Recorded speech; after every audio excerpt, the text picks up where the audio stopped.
Shebi, I tell una say this country na joke. When I dey always dey talk, and some people go dey blast me for here say why I dey talk down on my country. Everything when e be say Dele Farotimi right for that Nigeria need criminal justice system, na we just dey see for this country. Everybody know say when Yahaya Bello dey carry am go court over 80 billion abi 110 billion naira when he thief when he be governor of Kogi State. When he enter the court premises, they God even dey gather like say him na God, him na chief, you understand? But when Dele Farotimi come enter court, when they carry enter court, they can't even walk off in yourself. Now somebody can even talk say, he said if you get political office and you want thief money, he say just thief big money so that even if they catch you sef, even if they catch you, as you use like 10% 20% in soft case, bribe people when you want bribe, matter don't finish. Shebi you see now the news record dey post come outside now say Yahaya Bello they don't give am 500 million naira bail.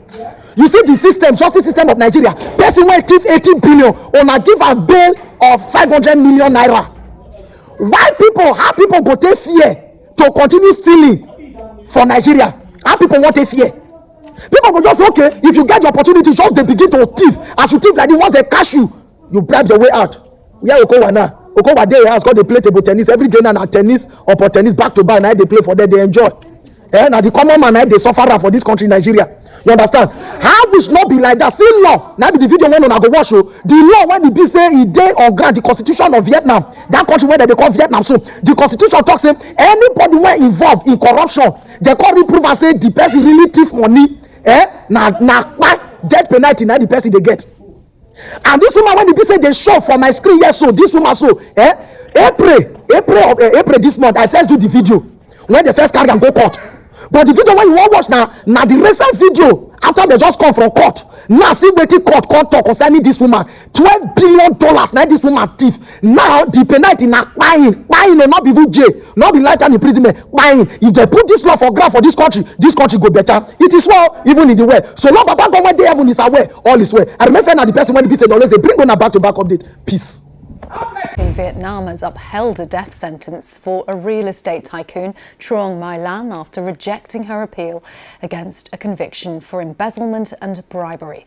She was sentenced to death in April for her role in a financial fraud worth more than $12 billion. Let's talk to our Southeast Asia correspondent, Jonathan Head. Jonathan, just tell us what happened in court.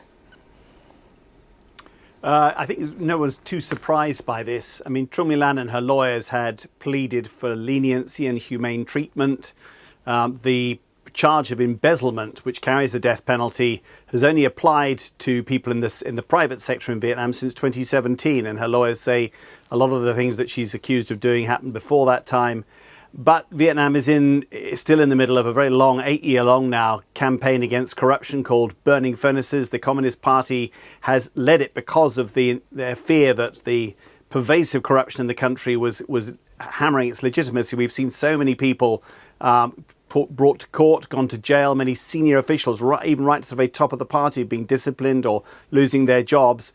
And hers is the most spectacular of all. It's probably the biggest bank fraud that the world has ever seen. And so the judges were in no mood for leniency, said there was no basis to her appeal. But remember, under Vietnamese law, under this particular charge of embezzlement, if she can pay back 75% of what she's stolen or has taken, then her sentence would automatically be commuted. Now that, of course, means she's now in a race to raise that money by selling off properties, selling off stakes in companies. It's a huge sum of money in order to hit that target before her execution gets carried out.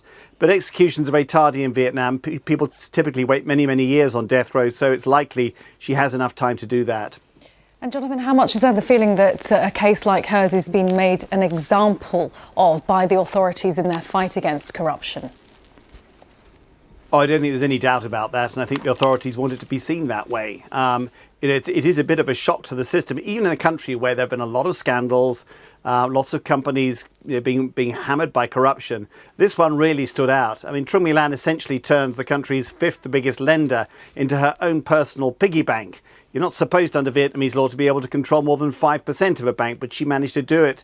We control maybe 90% of it through shell companies, and just took out massive loans that were then funneled through this incredible network of companies that she had, of shadow companies. Great sacks of cash were taken out of the bank by her chauffeur. And because it's so big, I think they needed to make this case an example. They've been much more public about the details of this case and about the court cases than they have with previous corruption cases. And I think that's also why the judges were not really going to entertain her pleas for leniency today. And I think that the question really is, is the communist government getting a handle on corruption? Because Trung My Lan looted this bank for 10 years before anyone spotted it. I mean, that shows an extraordinarily weak regulatory framework for the banks in Vietnam. The economy, of course, is one of the world's great success stories. It's a favoured place for investment now as an alternative to China for people looking for supply chain security. But this problem of corruption is still there, and I think the authorities have still not quite got a handle on it. Jonathan, thanks very much, Jonathan.